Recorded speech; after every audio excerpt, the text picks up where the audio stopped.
ଜୟ ଜଗନ୍ନାଥ। ଆପଣଙ୍କର ଯଦି କୌଣସି ମୋବାଇଲ ଖରାପ ହେଇଯାଇଛି, ଆପଣ ଭାବୁଛନ୍ତି ଗୋଟେ ପୁରୁଣା ମୋବାଇଲ କିଣିବା ପାଇଁ, ଆପଣଙ୍କ ପାଖରେ ଟଙ୍କା ନାହିଁ ଏତେ, ତ ଭାବିଛନ୍ତି ଯେ ଆପଣ ଗୋଟେ ପୁରୁଣା ମୋବାଇଲ କିଣିବା ପାଇଁ କୌଣସି ସାଙ୍ଗସାଥି ଠାରୁ ଚୋରି ହେଇଥିବା ମୋବାଇଲ କି ତାର ନିଜ ମୋବାଇଲ ଚୋରି ହେଇଥିବା ମୋବାଇଲ ହୋଇଥାଏ, ଆପଣଙ୍କୁ ଜେଲ୍ ଯିବାକୁ ପଡ଼ିବ।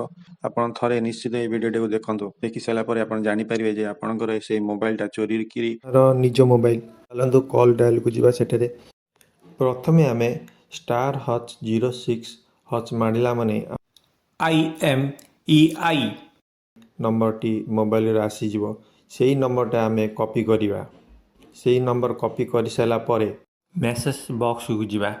ସେଠାରେ ଆମେ ଏଇ ଯେଉଁ କପି କରିଥିବା IMEI ନମ୍ବରଟିକୁ ଉପରେ ଦେଖନ୍ତୁ, ଏଇ ଜାଗା ଉପରେ ଆଗେ ନମ୍ବରଟା ଲେଖିବା 14422 ନମ୍ବର ଲେଖି ସାରିଲା ପରେ ମେସେଜ ବକ୍ସରେ ସେଇ ଆମେ ଏଠି ଲେଖିବା KYM ଲେଖି ସାରିଲା ପରେ ଯେଉଁ IMEI ନମ୍ବରଟି କପି କରିଥିଲେ ସେଇ ନମ୍ବରଟି ଏଠି ପେଷ୍ଟ କରିଦେବା।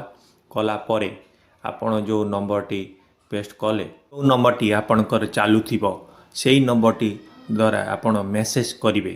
କଲା ପରେ ଆପଣଙ୍କର ମେସେଜ ଆସିଯିବ।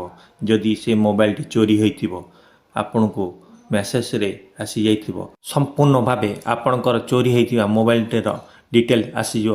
ଭିଡ଼ିଓଟି ଭଲ ଲାଗିଥିଲେ ଲାଇକ୍ କର। ମେସେଜ ବକ୍ସରେ ଯାଇ ମେସେଜ କରନ୍ତୁ ଭିଡ଼ିଓଟି କ'ଣ ପାଇଁ ଆପଣଙ୍କୁ ଭଲ ଲାଗିଲା।